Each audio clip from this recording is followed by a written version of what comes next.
Assalamualaikum warahmatullahi wabarakatuh. Waalaikumsalam warahmatullahi wabarakatuh. A'udzu billahi minasy syaithanir rajim. Bismillahirrahmanirrahim. Wal 'asri innal insana lafi khusr illa alladzina amanu wa 'amilus shalihat wa tawasaw bil haqqi wa tawasaw bis sabr. Shadaqallahul azim. Saudara-saudara seiman dan sekeyakinan yang berbahagia, seperti yang sama kita maklum, ada satu kesamaan pandangan dari kita bangsa Indonesia tentang agama, yaitu bahwa agama merupakan hal yang mutlak penting dalam kehidupan ini. Baik dasar negara Pancasila maupun Undang-Undang Dasar 45 seperti yang tercantum dalam pasal 29 ayat 2 seharusnya merupakan tempat yang subur bagi tumbuh dan berkembangnya kehidupan beragama di negara yang kita cintai ini.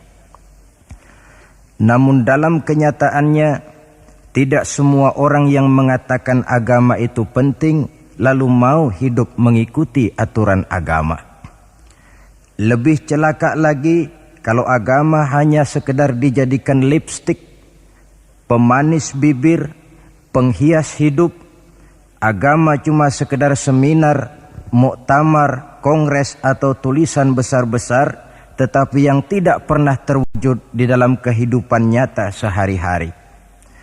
Oleh karena itu, dalam rangka ikut serta memantapkan kehidupan beragama di negara yang kita cintai ini, pada pertemuan kita kali ini saya akan mencoba menjelaskan bagaimana seharusnya sikap seorang muslim terhadap Islam. Ayat yang saya bacakan di awal tadi merupakan surah terpendek ketiga dalam Al-Quran sesudah surah Al-Kautsar dan surah Al-Ikhlas, di mana Allah Subhanahu wa taala menyatakan, demi masa sesungguhnya manusia pasti berada di dalam kerugian kecuali orang-orang yang beriman, beramal saleh, nasihat menasihati di dalam kebenaran dan nasihat menasihati dengan cara yang sabar. Apabila kita dekati ayat ini, akan segera nampak di dalamnya 4 sikap seorang muslim terhadap Islam. Sikap yang pertama, seorang muslim adalah seorang yang mengimani Islam, amanu, sebagai way of life, sebagai pandangan dalam kehidupan ini. Masalahnya kemudian, bagaimana seorang muslim mengimani Islam sebagai agamanya? Pertama, seorang muslim harus yakin Islam sebagai agamanya adalah satu-satunya agama yang benar. Sikap ini kelihatannya fanatik, tetapi apalagi yang harus dikatakan? Selain dari bahwa fanatik dalam arti berpegang teguh kepada agama merupakan bagian daripada kehidupan beragama. Sebab hanya dengan fanatik dalam artian itu sajalah orang konsekuen terhadap agamanya sendiri. Dan saya kira merupakan satu sikap yang wajar bahwa setiap penganut suatu agama hanya menganggap dan berkeyakinan agamanya sajalah yang benar. Oleh karena itu, kita bukan tidak setuju dengan ungkapan semua agama benar, bukan tidak setuju dengan ungkapan semua agama baik. Bagi kita, kalimat itu belum merupakan kalimat yang sempurna. Semua agama benar bagi penganutnya masing-masing. Semua agama baik bagi penganutnya masing-masing. Kalau seorang muslim sudah berkeyakinan bahwa semua agama baik, maka bukan saja tidak diajarkan, tetapi malah bertentangan dengan tuntunan Al-Quranul Karim. Kita lihat misalnya dalam surah Ali Imran ayat 19. Allah menyatakan, Inna dina indallahil Islam. agama yang diridhoi Allah itu hanya agama Islam. Selanjutnya dalam Ali Imran 85 Allah menjelaskan, "Wa may yabtaghi ghairal islami dinan fala yuqbala minhu fahuwa fil akhirati minal khasirin." Orang yang mencari agama selain daripada Islam, maka agamanya tidak akan diterima dan di akhirat nanti dia akan termasuk ke dalam golongan orang-orang yang merugi.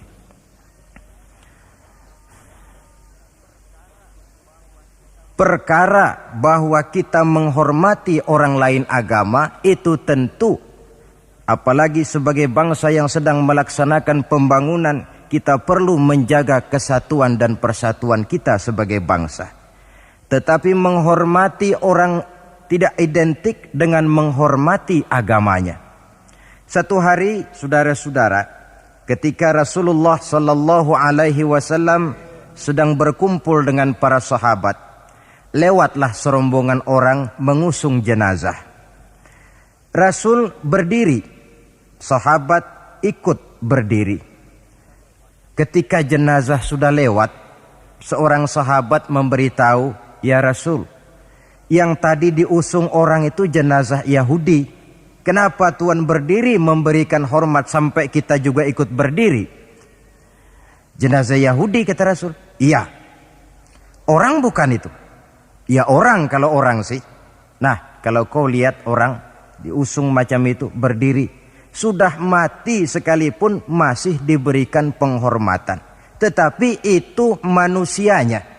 Perkara agama kita dibatasi oleh ayat lakum dinukum waliyadin. Bagi Tuhan agama Tuhan, bagi kami agama kami. Tuhan silahkan melaksanakan agama Tuhan, kami akan melaksanakan agama kami. Kami hormati Tuhan, Tuhan juga hormat kepada kami. Persilahkan melaksanakan ajaran agama tanpa perlu menyampaikan agama kepada orang yang sudah beragama.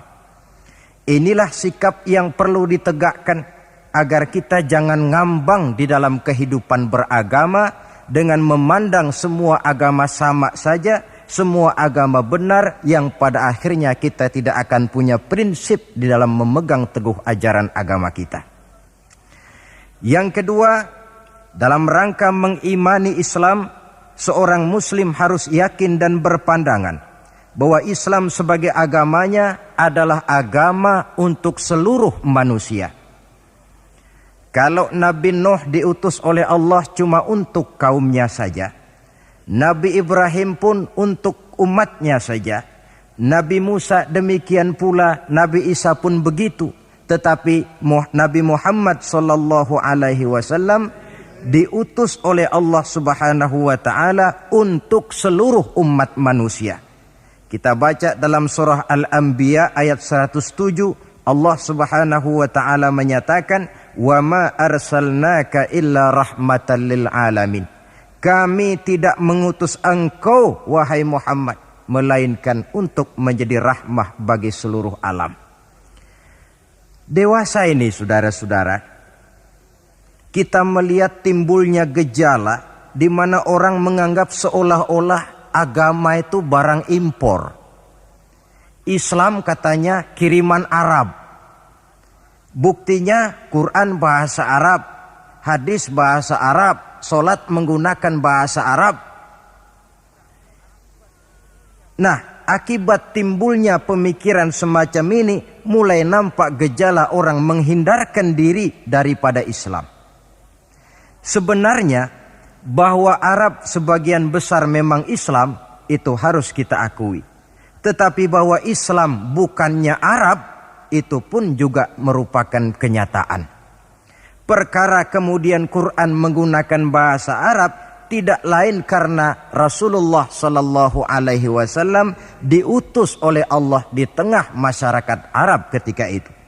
Tapi ini tidak berarti bahwa Quran cuma untuk orang Arab saja. Bisa kita lihat dari bukti-bukti yang ada dalam Quran itu sendiri. Pertama, tidak ada satu ayat Quran pun yang ditujukan khusus kepada orang Arab semata-mata. Misalnya, ya ayyuhal arabiyyun, hai orang-orang Arab, tidak ada. Yang banyak kita temukan itu ya ayyuhan nas, wahai manusia, digunakan kata yang bersifat umum. Manusia yang mana? Yang mana saja asal merasa manusia. Kalau tidak merasa manusia, tentu tidak perlu terpanggil dengan ayat ini. Lalu sholat menggunakan bahasa Arab.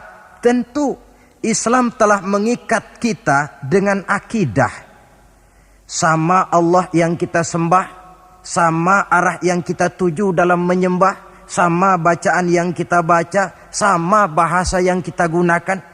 Dari persamaan-persamaan semacam itu timbul ilaqah ruhiyah, mekanisme psikis yang pada gilirannya mengikat nilai-nilai persaudaraan yang lebih erat lagi.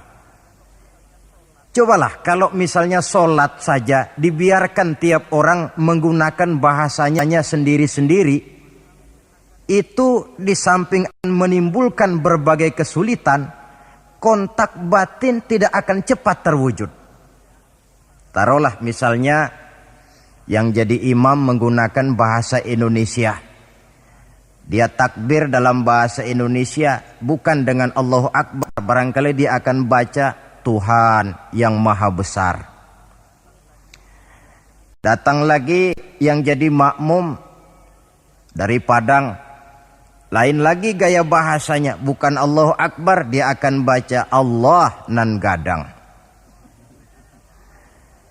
Datang pula kemudian saudara kita dari Jawa Barat, takbir lagi dia dengan bahasanya Gusti Allah anu ageng. Lalu paling akhir barangkali datang anak Betawi, jadi makmum dia takbir lagi pakai bahasa Betawi, Tuhan yang gede banget. Kalau cara sholat saja sudah semacam ini, mekanisme psikis itu kan tidak akan cepat terwujud. Jadi bahwa Arab memang Islam, tapi Islam bukannya Arab. Sama dengan logika bahwa monyet itu adalah binatang, tetapi binatang bukan monyet. Monyet cuma salah satu jenis dari sekian ratus jenis binatang yang ada di alam ini. Sebab itu mengikuti Islam tidak berarti mengikuti Arab, tetapi mengikuti kebenaran yang diturunkan oleh Allah Subhanahu wa taala. Maka seorang muslim harus yakin Islam adalah agama untuk seluruh manusia. Yang ketiga, dalam rangkaian mengimani Islam, seorang muslim harus yakin dan berpandangan Islam sebagai agamanya adalah agama terakhir yang dibawa oleh Rasul terakhir. Tidak ada Rasul sesudah beliau dan tidak ada agama lagi sesudah Islam. Dalam surah Al-Ahzab ayat 40 kita temukan penjelasan dari Allah Subhanahu wa taala, "Ma kana Muhammadun aba ahadim min rijalikum walakin Rasulullah wa khataman nabiyyin." Muhammad itu bukan bapak dari salah seorang kamu. Ia adalah utusan Allah dan penutup para nabi. Sebagai konsekuensi daripada ini ialah bahwa jikalau di zaman sekarang ini ada orang mengaku menjadi nabi, ada orang mengaku menjadi rasul, biar serbannya besar, biar jubahnya hebat, biar jenggotnya nyengser sampai ke bawah, biar bahasa Arabnya fasih, mengaku dia menjadi rasul, kita wajib untuk tidak percaya. Sekali lagi, kita wajib untuk tidak percaya. Ini sebagai konsekuensi bahwa kita yakin Islam agama terakhir. Yang keempat, dalam rangka mengimani Islam, seorang muslim harus yakin Islam sebagai agamanya adalah batas kemungkinan. Apakah seseorang bisa mendapat ampunan Allah atau tidak? Dengan kata lain, Islam adalah batas antara surga dan neraka. Ada orang yang tidak terlalu simpati kalau kita memvonis masalah agama dengan surga dan neraka. Tetapi sebenarnya memang itulah hakikat daripada kehidupan beragama. Itulah terminal akhir. Agama itu masalah halal dan haram, masalah benar dan salah, masalah hak dan batil, dan pada penghujungnya masalah sorga dan neraka. Dalam Islam artinya dalam tauhid. Dalam tauhid artinya dalam daerah kemungkinan memperoleh ampunan. Di luar Islam, di luar tauhid. Di luar tauhid, syirik. Sedangkan syirik merupakan dosa yang tidak berampun. Kita baca dalam surah An-Nisa ayat 48. Yang diperkuat pada surah yang sama ayat 116. Allah menjelaskan, Innallaha la yaghfiru ayyushraka bihi syai'a wa yaghfiru ma duna dzalika liman yasha. Allah tidak akan memberikan ampun kepada orang yang menyekutukannya dengan sesuatu, tapi Allah akan mengampunkan dosa yang selain itu bagi orang yang dikehendakinya. Jadi yang namanya dosa, sepanjang tidak syirik, sepanjang orang tidak menyekutukan Allah, bagaimanapun besarnya dosa, masih dalam batas-batas kemungkinan memperoleh ampunan Allah. Kalau sudah di luar tauhid, jatuh kepada syirik, sudah di luar jangkauan kemungkinan untuk mendapatkan ampunan dari Allah Subhanahu wa ta'ala. Saudara-saudara seiman dan sekeyakinan,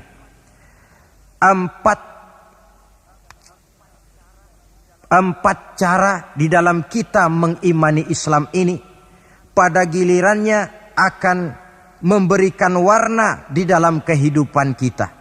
Nilai-nilai iman semacam inilah yang kita kehendaki agar kita selamat daripada kerugian seperti yang dijelaskan Allah dalam awal surah Al-Asr itu tadi. Nah, sekarang sikap yang kedua. Bagaimana sikap seorang muslim terhadap Islam setelah amanu, setelah dia mengimani Islam? Yang kedua, wa'amilus shalihat. Seorang muslim adalah seorang yang mengamalkan Islam. Sebab apa? Kita tentu maklum. Iman, konsepsi ideologis yang bersifat abstrak. Sedangkan amal, refleksi yang ditimbulkan oleh nilai-nilai iman itu. Iman ibarat strom. Tidak nampak oleh pandangan mata zahir. Kita tidak bisa melihat strom itu. Yang bisa kita lihat gejala yang ditimbulkan oleh strom. Baik dalam bentuk terang misalnya, suara, gema, gerak, dan sebagainya. Iman tentu saja tidak kelihatan. Tapi bisa dinilai dari amal yang dikerjakan oleh orang. Artinya, kalau ada iman, tentu dia beramal. Iman mendorong manusia untuk beramal. Itulah sebabnya dalam banyak ayat-ayat Al-Quran, kata-kata amanu selalu berangkaian dengan wa'amilus shalihat. Amanu wa'amilus shalihat. Sebagai pertanda bahwa iman dan amal merupakan hal yang tidak terpisahkan satu sama lain. Nah, untuk bisa hidup mengamalkan Islam, tentu harus didahului dengan mengilmui Islam. Sebab bagaimanapun juga mengamalkan Islam tanpa didasari oleh mengilmui Islam, maka besar kemungkinan amaliyah kita akan sia-sia adanya. Yang akan rugi tentu kita sendiri. Oleh sebab itu, setelah mengimani Islam, kita berkewajiban mengamalkan Islam dengan didahului oleh pengetahuan tentang Islam. Jangan sampai seperti yang nampak banyak sekarang ini, di mana orang memandang Islam itu seperti orang buta mengenal gajah. Ini yang barangkali dalam istilah para sosiolog disebut dengan frame of reference. Kacamata pandangan yang salah. Ada 3 orang buta dilepas ke kebun binatang, disuruh kenal gajah. Saya yakin laporannya pasti lain-lain. Orang buta pertama datang, lapor Pak, yang namanya gajah kecil panjang seperti ular. Kenapa dia laporan macam ini? Sebab kebetulan yang dia pegang ekornya. Datang orang buta kedua, ngotot. Salah Pak itu, tidak betul. Yang paling betul saya Pak. Kalau gajah itu Pak, kecil, besar, tipis, lebar. Seperti kipas. Sebab apa? Karena kebetulan yang dia pegang telinganya. Lalu orang buta ketiga datang lebih ngotot lagi dari yang kedua ini. Pak, dua-duanya Pak salah. Tolol bin goblok. Yang paling betul itu saya Pak. Yang namanya gajah itu Pak besar tinggi macam pohon kelapa. Sebab apa? Kebetulan yang dia pegang kakinya. Salahkah mereka? Tidak salah. Cuma datanya belum lengkap. Baru kenal ekor gajah sudah berani mengambil kesimpulan itulah gajah. Yang satu baru kenal telinga gajah sudah menarik konklusi itulah gajah. Dan yang lain baru tahu dan baru kenal kaki gajah sudah mengemukakan pendapat itulah dia gajah. Buat orang yang sudah kenal betul gajah tentu dia ditertawakan. Bagi orang yang belum kenal gajah, dia menyesatkan. Hal semacam ini bukan saja tidak mendidik, tetapi pada akhirnya akan membingungkan orang yang belum kenal kepada gajah. Dengan kata lain, di dalam mengilmui Islam, kita harus berupaya melihat dan memandang Islam itu secara totalitas. Secara keseluruhan, memandang dan melihat Islam dari berbagai seginya. Sehingga dengan demikian akan terbuka nuansa pandangan mata kita melihat kebesaran, kelengkapan dan kesempurnaan daripada ajaran agama kita sendiri. Nah, kalau nilai-nilai iman diwujudkan dan dibuktikan dengan pengamalan kita tentang Islam, barulah nilai iman kita itu beroleh wujudnya yang konkret di dalam amalan-amalan kita sehari-hari. Tanpa itu iman cuma tinggal sekedar kata. Akidah cuma tinggal sekedar keyakinan dan fondasi yang tanpa perwujudan di dalam realita kehidupan ini. Demikian sikap yang kedua. Lalu yang ketiga, saudara-saudara, setelah mengimani Islam kemudian mengamalkan Islam, seorang muslim harus mendakwahkan Islam. Tawasau bil haqqi, nasihat menasihati di dalam kebenaran. Pada hakikatnya setiap kita ini mubaligh. Setiap kita berkewajiban menyampaikan dakwah kepada orang yang belum atau kurang mengetahui suatu persoalan yang kebetulan kita lebih mengetahui tentang itu. Tidak ada masalah kita berdakwah dengan menguraikan bismillah misalnya, kalau pendengar kita kebetulan orang yang belum mengerti bismillah. Dengan demikian akan terjadi pemerataan pemahaman agama. Tidak perlu harus selalu jadi mubaligh. Kalau kita kebetulan seorang pedagang, lalu dalam dunia perdagangan kita bisa memberikan contoh bagaimana seharusnya seorang muslim berdagang, maka kita sudah mendakwahkan kepada orang lain bagaimana cara dagang menurut Islam. Dakwah bil hal namanya, di mana setiap pribadi muslim menjadi iklan daripada agamanya. Dia harus sanggup berkata, tuan-tuan mau tahu bagaimana cara dagang menurut Islam? Lihat cara kami orang Islam dagang. Tuan-tuan mau tahu bagaimana cara berumah tangga menurut Islam? Lihat cara kami orang Islam berumah tangga. Tuan-tuan mau tahu bagaimana cara bertetangga menurut Islam? Lihat cara kami orang Islam bertetangga. Seorang muslim menjadi iklan daripada agamanya. Dakwah bil hal. Dakwah dengan perbuatan langsung memberikan contoh kepada masyarakat bagaimana tuntutan kehidupan beragama yang kita laksanakan dalam kehidupan sehari-hari. Saudara-saudara seiman dan sekeyakinan yang saya cintai, Itu sebabnya Allah Subhanahu wa taala menjelaskan dalam surah An-Nahl ayat 125, Ud'u ila sabili rabbika bil hikmah wal mau'izatil hasanah wajadilhum billati hiya ahsan inna rabbaka huwa a'lam biman dhalla an sabilih wa huwa a'lamu bil muhtadin. Berdakwahlah kamu, ajak manusia ke jalan Allah. Bagaimana caranya? Pertama, bil hikmah, dengan cara bijaksana. Bagaimana cara yang bijaksana itu? Baik Al-Quran maupun As-Sunnah banyak menjelaskan pola-pola kebijaksanaan dalam pelaksanaan dakwah. Kita ambil satu trik saja. Satu hari datanglah seseorang menghadap kepada Rasulullah sallallahu alaihi wasallam.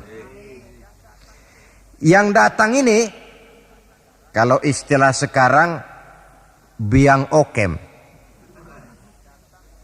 Datang dia menghadap baginda Rasul. Sesampainya di sana, dia bilang, "Ya Rasul, bagaimana? Saya ini mau masuk Islam, boleh apa tidak?" Boleh. Lalu dia mengucap 2 kalimat syahadat. Setelah selesai mengucap 2 kalimat syahadat, dia berkata lagi, "Ya Rasul, saya sekarang sudah masuk Islam." Bagus. "Saya cinta Islam." Bagus. "Saya juga cinta kepada Anda ya Rasul." Bagus. "Cuma saya juga cinta kepada dosa ya Rasul. Terus terang saja, saya ini suka judi, saya suka zina, dan saya senang mabuk. Dan saya belum bisa meninggalkan semua itu." Marahkah Rasul mendengar keterus-terangan orang ini? Dihardikkah orang ini oleh Rasul? "Macam apa kau, sama Islam cinta, sama dosa juga cinta?" Ternyata tidak. Mendengar keterus-terangan orang ini, baginda Rasul tersenyum. Seraya bersabda, "La ba'sa bi."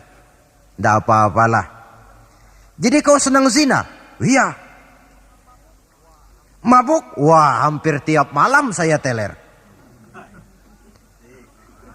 "Judi?" Itu lagi hobi saya." "Dan kau belum bisa tinggal semua itu?" "Belum ya Rasul." "Tidak apa-apalah. Cuma begini saja. Mau tidak kau janji dengan saya?" "Apa ya Rasul?" "Mulai sekarang kau akan meninggalkan dusta. Kau akan jadi manusia jujur, jangan bohong. Satu itu saja yang saya minta. Sanggup?" "Cuma itu ya Rasul." "Cuma itu?" Saya kira apa? Kalau cuma urusan gak bohong sih, gampang lah itu. Sanggup saya." "Sanggup?" "Sanggup." "Mari berjanji." Dijabat tangannya oleh Rasul, berjanji tidak akan bohong dia. Dalam perjalanan pulang, orang ini berkata dalam hati, "Ma ashala ma talaba hadzan nabiyul karim." Alangkah mudahnya permintaan Rasul ini. Saya sudah berterang-terangan suka judi, suka zina, suka mabuk. Tidak disuruhnya meninggalkan semua itu. Cuma diminta jangan bohong saja. Dia kira orang gak bohong itu gampang. Padahal, saudara, Nabi Ibrahim itu satu hari pernah nangis. Allah tegur Ibrahim, "Kenapa nangis kamu ini?" Kata Nabi Ibrahim, "Ya Allah, bagaimana saya tidak nangis? Saya ingat-ingat Nabi Adam itu dosanya cuma 1. Tidak boleh makan buah khuldi, dia makan. Kau begitu murka, kau usir dia dari surgamu. Saya ini ya Allah, seumur hidup saya pernah 3 kali bohong. Bagaimana saya mengharap surgamu?" Itu yang bikin saya nangis. 3 kali seumur hidup, 3 kali bohong. Nabi Ibrahim nangis. Kita ini 1 hari 17 kali bohong, nyengir aja. Gak ada nangisnya.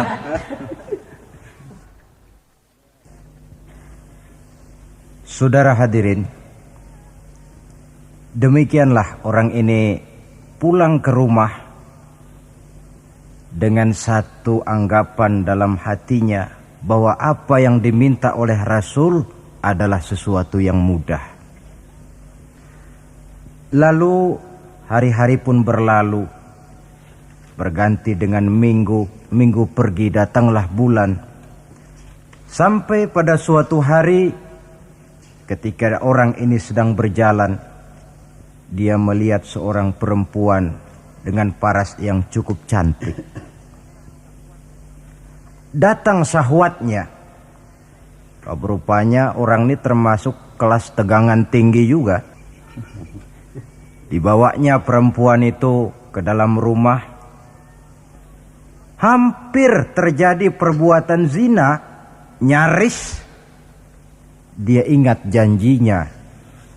Iya, saya ini kan sudah janji dengan Rasul tidak mau bohong.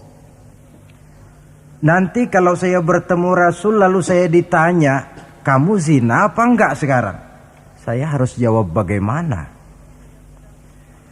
Kalau saya bilang iya, tentu hukum berlaku. Kalau saya bilang tidak, artinya saya bohong. Padahal saya sudah berjanji tidak mau bohong. Peranglah antara bisikan iman dan bisikan nafsunya. Ternyata kemudian bisikan iman ini menang. Tidak jadi dia lakukan perbuatan zina itu.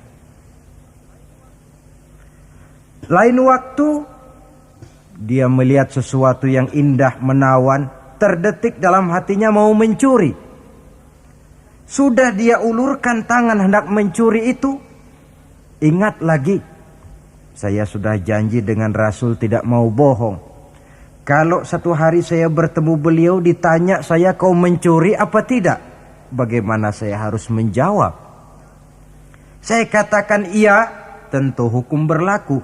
Kalau saya bilang tidak, artinya saya bohong. Perang lagi iman dan nafsunya. Akhirnya iman menang, tidak jadi dia mencuri. Begitulah orang ini tiap kali mau melakukan kejahatan, ingat janjinya kepada Rasul bahwa dia tidak mau bohong. Sampai akhirnya dia tidak pernah jadi melakukan berbagai macam kejahatan. Paling akhir dia datang menghadap Rasul, ya Rasul sodakta, ya Rasul Anda benar. Kenapa? Yang Anda minta cuma satu, jangan bohong. Tapi rupanya itu pokoknya ya Rasul. Saya ternyata tidak berkutik. Sampai paling akhir dia menjadi salah seorang sahabat yang terbaik dari baginda Nabi. Sebab apa? Hanya diminta meninggalkan bohong oleh Rasul. Ini pola dakwah yang dilaksanakan oleh Rasul dengan cara bijaksana. Processingnya melalui tahapan yang sesuai dengan kemampuan orang. Contoh lain. Satu hari datanglah seorang sahabat melapor, halaktu ya Rasulullah, wahai Rasul celaka saya ini. Ma'ahlakaka, apa yang bikin kamu celaka? Dia bilang, waqa'tu ala imra'ati fi Ramadan.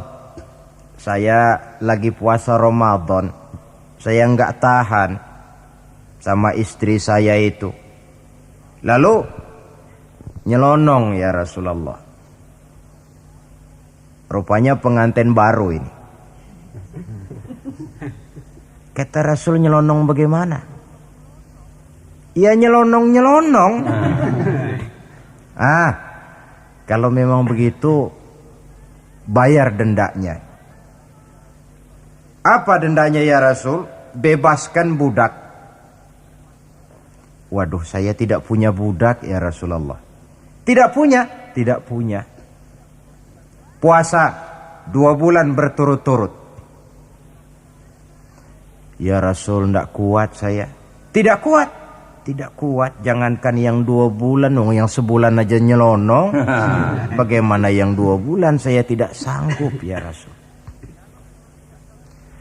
Kalau memang tidak sanggup juga, beri makan 60 fakir miskin, satu orang satu mud. Ya Rasul, jangankan memberi makan 60 fakir miskin. Istri saya ini di rumah satu hari masak, 3 hari libur. Saya ini orang susah. Lagi pula saya pikir orang ini kebangetan juga. Sudah melarat sama larangan kok berani. Rasul tersenyum kemudian masuk ke dalam kamar. Keluar lagi beliau membawa sekeranjang kecil kurma. Kalau kau memang tidak punya apa-apa, bawa pulanglah ini, sedekahkan kepada orang-orang miskin di kampungmu sebagai pembayar dendamu. Ya Rasulullah, apa lagi? Di kampung saya itu yang paling miskin saya. Bukan main. Akhirnya Rasul cuma senyum, beliau bilang, ya sudah, bawa pulanglah nih, beri makan anak istrimu di rumah. Sudah melanggar larangan, dapat korma pula. Pola kebijaksanaan semacam ini menunjukkan elastisitasnya watak Islam itu. Tidak kalau sudah begitu ya mesti begitu. Kita saja kan besar ini lewat tahapan. Begitu lahir kita cuma minum air susu ibu. Meningkat besar sedikit baru kita makan pisang. Lalu sudah besar lagi, agak besar lagi, baru bubur. Sudah besar betul, baru makan nasi. Lebih besar lagi, barangkali termasuk jengkol dan sebagainya. Bayangkan kalau orang begitu lahir sudah dikasih jengkol, itu tidak bijaksana kan, akan rawan akibatnya. Pendeknya, dengan dakwah cara bijaksana ini, jangan memancing ikan pakai anggur. Bagaimanapun enaknya anggur itu, bukan makanan untuk ikan. Inilah makna tuntunan Nabi, khatibin nasa ala qadri uqulihim. Berbicaralah kepada manusia sesuai dengan daya terima mereka, sesuai dengan kemampuan yang mereka sanggup melaksanakannya. Begitulah pola dakwah pertama, bil hikmah. Yang kedua, wal mau'izatil hasanah, dengan contoh nasihat-nasihat yang baik. Dan yang ketiga, wajadilhum billati hiya ahsan. Kalau memang perlu berdebat, perlu berbantah, debatlah dengan cara yang terbaik. Bukan dengan sentimen, tapi dengan argumen. Bukan dengan tujuan untuk mencari kemenangan, tetapi untuk mencari kebenaran. Sehingga dengan demikian, saudara-saudara, seorang muslim harus tegak mendakwahkan Islam sesuai dengan bidang dan kemampuannya masing-masing. Ini sikap yang ketiga. Lalu sampai kepada sikap yang keempat, bagaimana seorang muslim sikapnya terhadap Islam. Yaitu yang keempat, watawasau bis sabr. Bersabar dalam Islam. Setelah kita mengimani Islam, mengamalkan Islam, kemudian mendakwahkan Islam, pada yang keempat, bersabar dalam Islam. Sebab apa? Perjalanan mengimani Islam, mengamalkan Islam, mendakwahkan Islam, bukan perjalanan yang lurus bertabur bunga di kanan kirinya. Jalannya menanjak, penuh onak dan duri, namun tidak ada perbuatan tanpa resiko. Orang yang berani berbuat harus berani resiko. Mengimani Islam ada resikonya. Mengamalkan Islam ada resikonya. Mendakwahkan Islam, menegakkan yang ma'ruf, menghancurkan yang munkar pun ada resikonya. Bersabar dalam Islam. Bagaimana orang yang sabar itu? Allah menjelaskan, wa basyiris sabirin allazina iza asabathum musibah qalu inna lillahi wa inna ilaihi raji'un. Orang yang sabar tidak lain adalah orang-orang yang kalau mereka mendapat musibah, terkena satu kesulitan, kembali kepada konsepsi dasar inna lillahi wa inna ilaihi raji'un. Kami berasal dari Allah dan kepada Allah pula kami akan kembali. Bukan ucapan itu yang penting, tapi penghayatannya. Kalau pada satu saat misalnya kita harus melepaskan jabatan yang kita cintai, kembali kepada konsepsi inna lillah wa inna ilaihi raji'un. Dahulunya pun ketika lahir ke dunia ini, saya tidak membawa jabatan apa-apa. Kalau satu saat kita kehilangan harta benda yang sangat kita sayangi, kembali kepada konsepsi dasar. Dahulunya pun waktu terlahir ke alam ini saya tidak membawa apa-apa. Inna lillah wa inna ilaihi raji'un. Di belakang itu lalu baik sangka bahwa musibah, kepahitan dan penderitaan hidup bagaimanapun pedihnya, di belakang itu tentu mengandung hikmah. Cuma barangkali mata kita saja yang agaknya kurang terbuka untuk menelusuri hikmah di belakang itu. Lalu timbul semacam protes. Kenapa kesulitan yang datang menimpa saya? Padahal saya mengimani Islam, mengamalkan Islam, mendakwahkan Islam. Kenapa mesti kesulitan yang saya hadapi?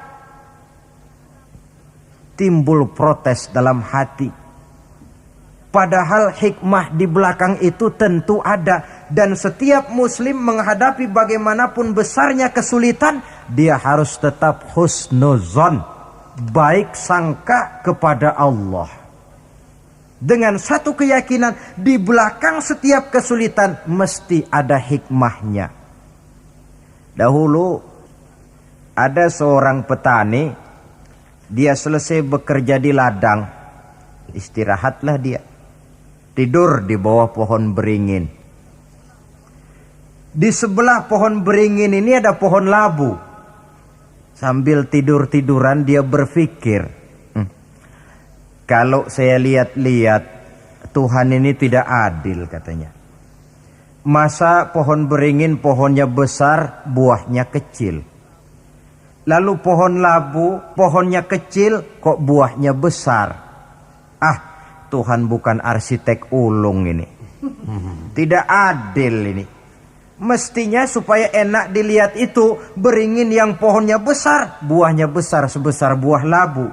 Lalu pohon labu yang pohonnya kecil, buahnya kecil-kecil sajalah sebesar buah beringin. Baru adil rasanya itu.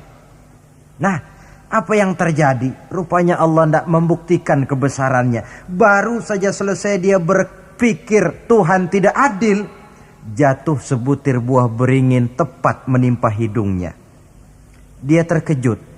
Astagfirullahalazim, katanya. Kalau begitu Allah itu benar-benar adil. Coba kalau buah beringin sebesar buah labu, lalu barusan jatuh menimpa hidung saya, rasanya sudah tidak karu-karuan potongan muka saya ini.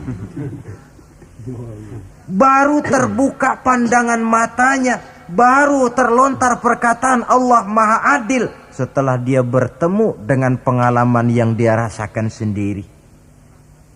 Jadi di belakang segala kesulitan itu ada hikmahnya. Di belakang segala kepahitan hidup itu ada manisnya.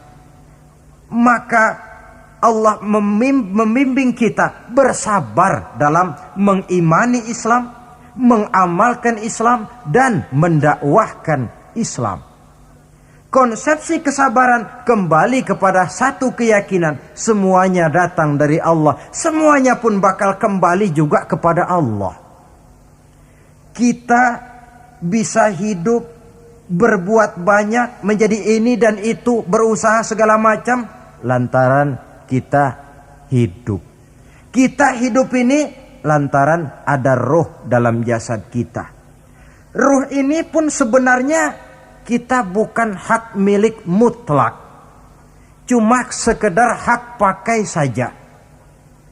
Kapan waktu diambil oleh si sang pemilik mutlak, tidak ada kekuasaan kita untuk mencegahnya.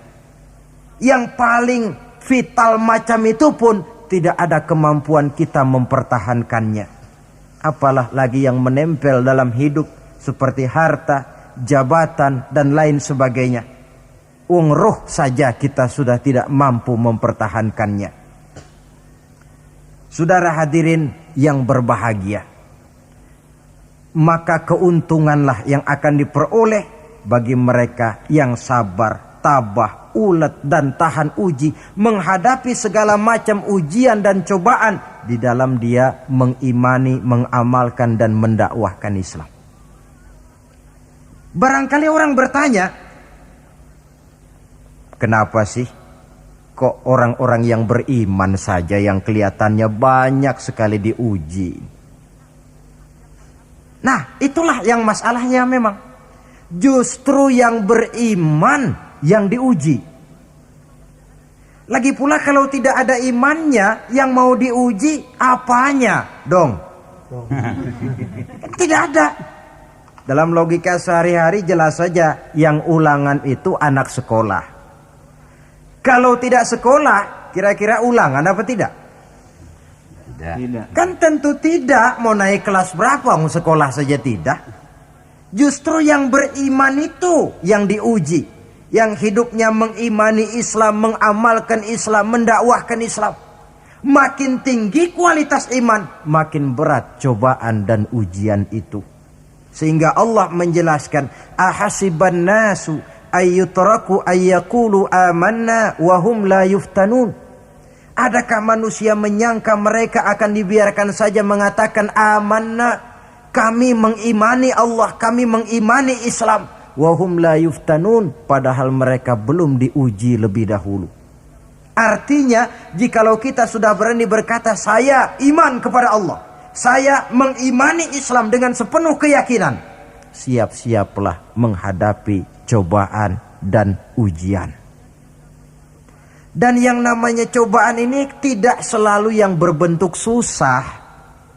Wa nabluukum bil khairi wasyarri, kata Allah.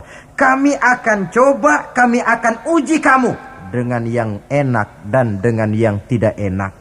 Jadi bukan cuma sakit cobaan, sehat juga ujian. Bukan cuma miskin ujian, kaya pun cobaan. Tidak punya uang, cobaan. Banyak uang, ujian.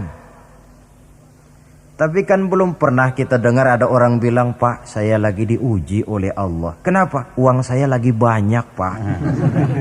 Belum ada orang berkata macam begitu. Kalau sudah bangkrut, pailit, nah barulah dia merasa diuji Allah. Dan dalam kenyataan, banyak orang lulus ketika diuji dengan kemiskinan, tapi gagal berantakan setelah dia dicoba dengan kekayaan.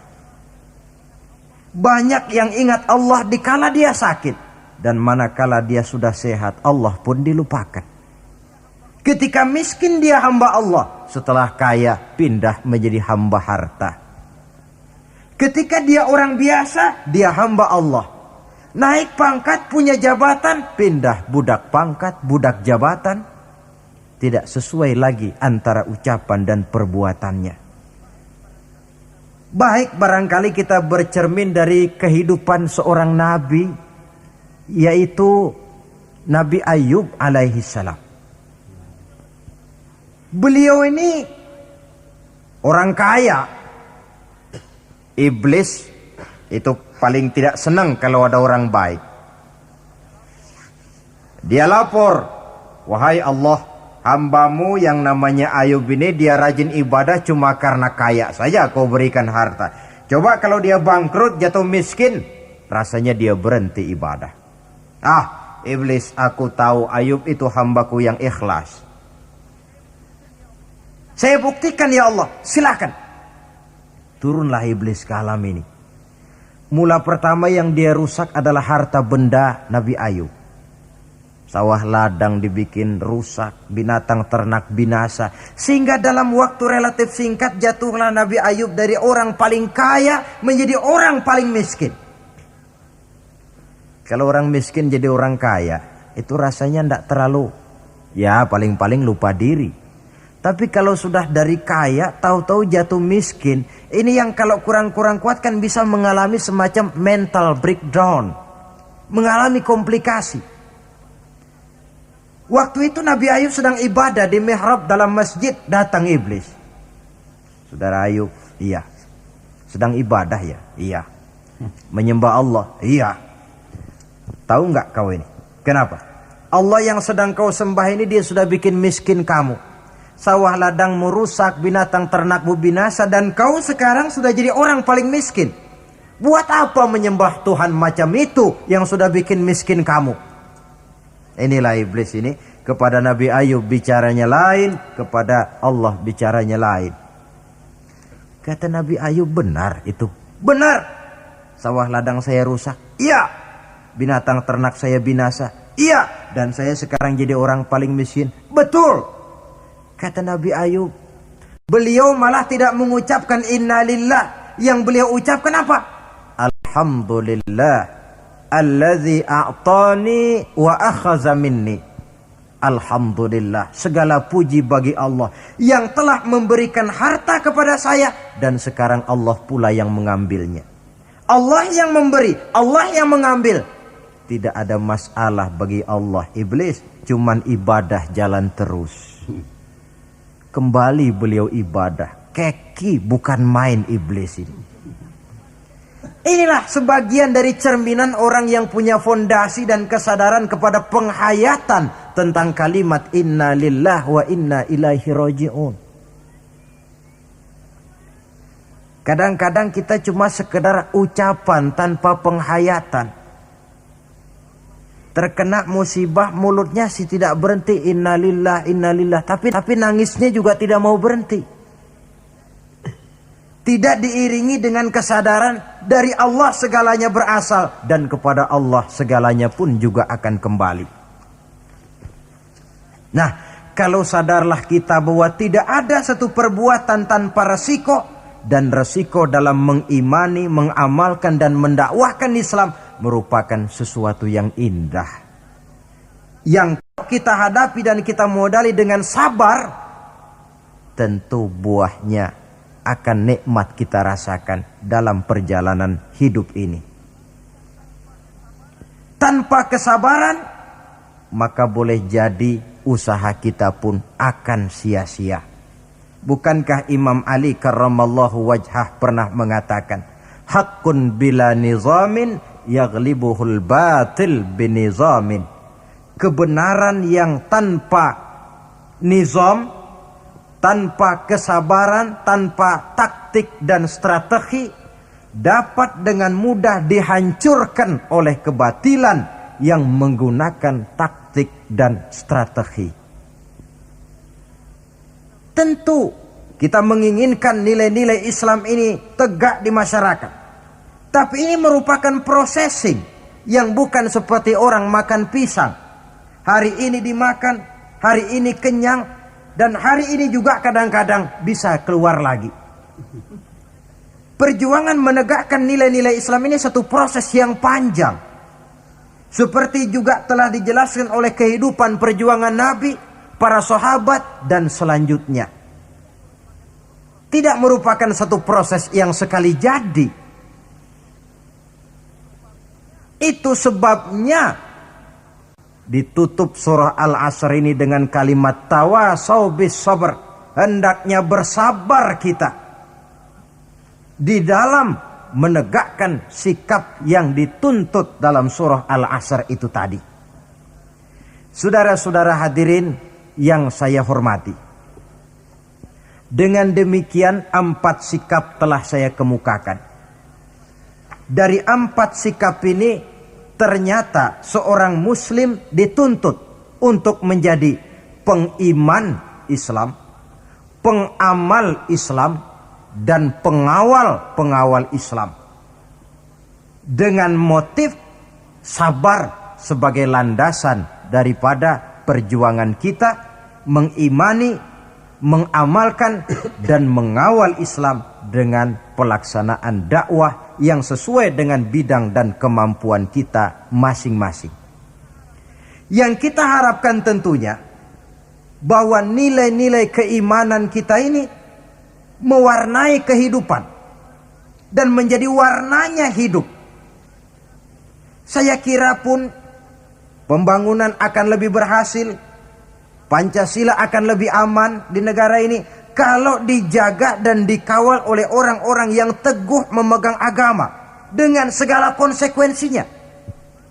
Mengimani agamanya dan iman itu menjadi warnanya kehidupan.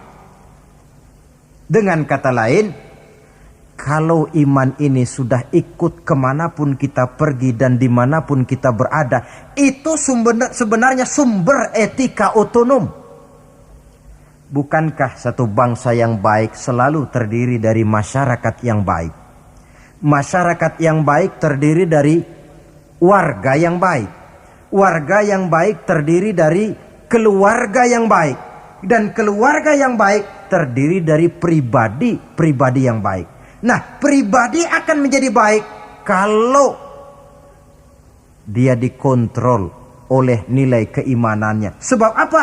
Puncak keimanan yang tertinggi sebenarnya tidak lain manakala seseorang sudah merasakan kehadiran Allah dekat dalam hidupnya. Kalau itu sudah dimiliki, apalagi yang lebih mampu mengontrol kita, merasakan kehadiran Allah dekat dalam hidup. Sebab itu sebagai akhir, bawalah iman ini kemanapun kita pergi dan dimanapun kita berada. Kadang-kadang iman kita ini kan cuma sekedar penunggu rumah. Pegawai negeri mau ke kantor, imannya ditaruhnya di lemari. Sudahlah iman, kau tidak ikut ke kantor. Kalau kau ke kantor nanti aku nggak bisa korupsi. Pedagang ke pasar, iman ketinggalan di rumah. Sob, kalau iman dibawa ke pasar, katanya timbangannya tidak bisa curang. Tertinggallah iman itu di rumah. Iman yang tertanam dalam hati menimbulkan etika otonom. Dan etika otonom membuat manusia selalu merasakan kehadiran Allah dekat dalam hidupnya. Kemana lagi tempat kita hendak melakukan kesalahan kalau Allah menjadi daya kontrol yang paling efektif di dalam kehidupan. Inilah yang kita bicarakan pada pertemuan kita kali ini. Semoga Allah memberikan kekuatan kepada kita. Amin. Untuk hidup tegak mengimani Islam. Amin. Mengamalkan Islam. Amin. Mendakwahkan Islam. Amin. Dan bersabar di dalam Islam. Amin. Saya akhiri dengan satu ungkapan. Wa qad yurja li jarhi sayfi bur'un wala bur'u lima jarahal lisan. Kalau pedang lukai tubuh, masihkan ada harapan sembuh. Kalau lidah lukai hati, kemana obat hendak dicari. Untuk itu saya mohon dibukakan pintu maaf yang sebesar-besarnya. Semoga yang saya sampaikan ini ada manfaatnya. Usikum wa iyaya bitaqwallah. Aqulu qawli hadza. Wassalamu alaikum warahmatullahi wabarakatuh. Waalaikumsalam warahmatullahi wabarakatuh. Ya